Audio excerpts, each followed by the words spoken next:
dekada weyn ee magaalada Muqdisho ayaa maanta martigelisay munaasabad ballaaran oo lagu soo dhaweynayay shirkadda maraakiibta ee Akon Lines oo laga leeyahay dalka Turkiga taasoo markii ugu horeysay si rasmi ah uga howlgelisay Soomaaliya. Munaasabadan waxaa ka soo qayb galay wasiirka wasaaradda dekedaha iyo gaadiidka badda xukuumadda federaalka Soomaaliya mudane Xildhibaan Cabdulqaadir Maxamed Nuur, maareeyaha guud ee dekada weyn ee Muqdisho mudane Danjire Maxamed Cali Nuur Ameeriko, maareeyaha ku-xigeenka dekada, xubno ka socday rugta ganacsiga Soomaaliyeed, wakiil ka socday safaaradda Turkiga ee Muqdisho iyo mas'uuliyiin ka kala socday shirkadaha Akon Lines iyo Ocean Network Shipping oo ah wakiilka Soomaaliya ee adeegyada shirkadda Akon. Shirkadda Akon Lines ayaa la filayaa inay door muhiim ah ka qaadato fududeynta isu socodka badeecadaha u dhexeeya Soomaaliya iyo Turkiga iyadoo adeeg toos ah oo maraakiib ah ka hirgelinaysa labada dal.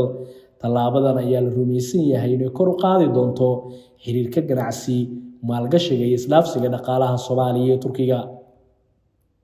Maxamed Cabdullaahi oo ah maamulaha shirkadda Ocean Network Shipping ayaa ka warbixiyay ujeedka munaasabadan.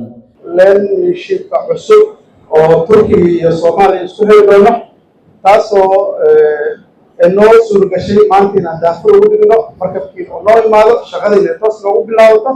waxaa mahad gaar leh iska leh dhammaan mas-uuliyiinta dowladda federaalka Soomaaliya gaar ahaan wasiirka dekedaha Cabdulqaadir Maxamed Jaamac, agaasimaha maareeyaha guud Ambassador Ameeriko iyo uqaabilsanaha ganacsiga Salaatiin Bey iyo dhammaan dadka markabka ka socda Hakan Kelly Bey Oscar Iman Miro iyo gudoomiyaha ganacsiga qofka Soomaaliyeed ee ganacsiyada kale inta aanan sheegi karin. waan mahadsantiin ku soo dhawaada waa keliya xafladda furitaanka iyo soo dhaweynta markabka Akon Lines.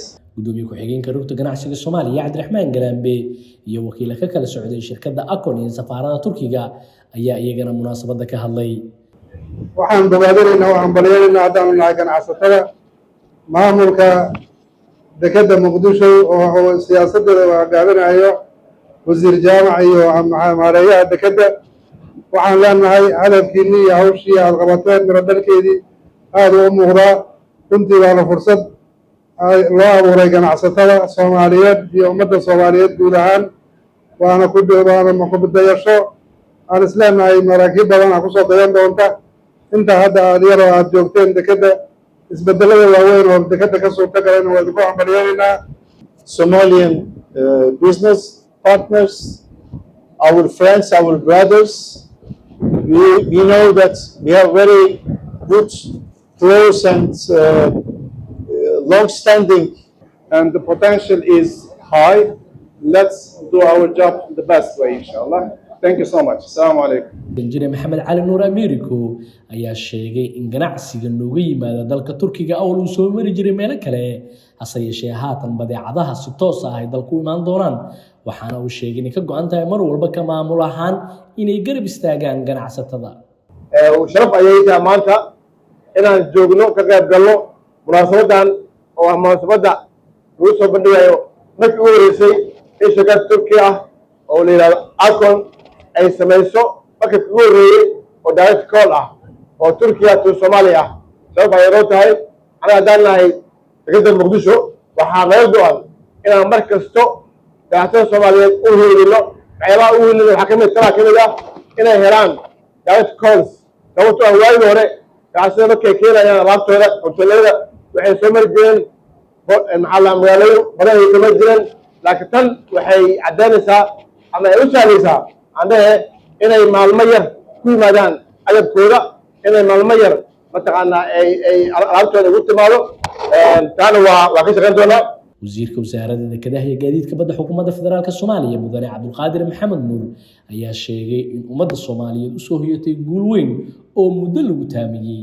dekedan Muqdisho oo xaqiiqdii horumar weyn samaysay walow awoodeedu ay kooban tahay laakiin horumar ballaaran oo lagu faani kara samaysay.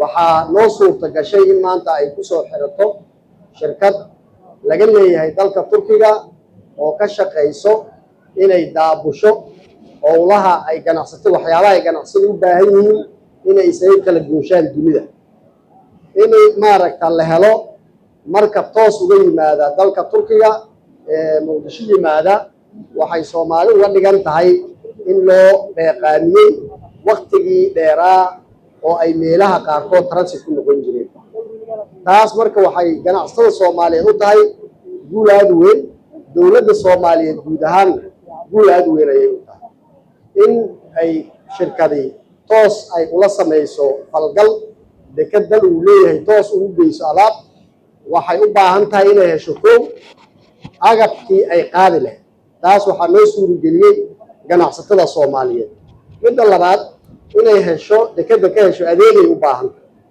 adeegaas oo lagu kalsoonaan karo maaragta qabashadiisa taasna waxaa loo suurageliyey shirkadda Albort iyo maamulka dekada Muqdisho oo si hufan uga shaqeeyey in maaragta la waayo wax cilada oo la sheegto si loo yimaado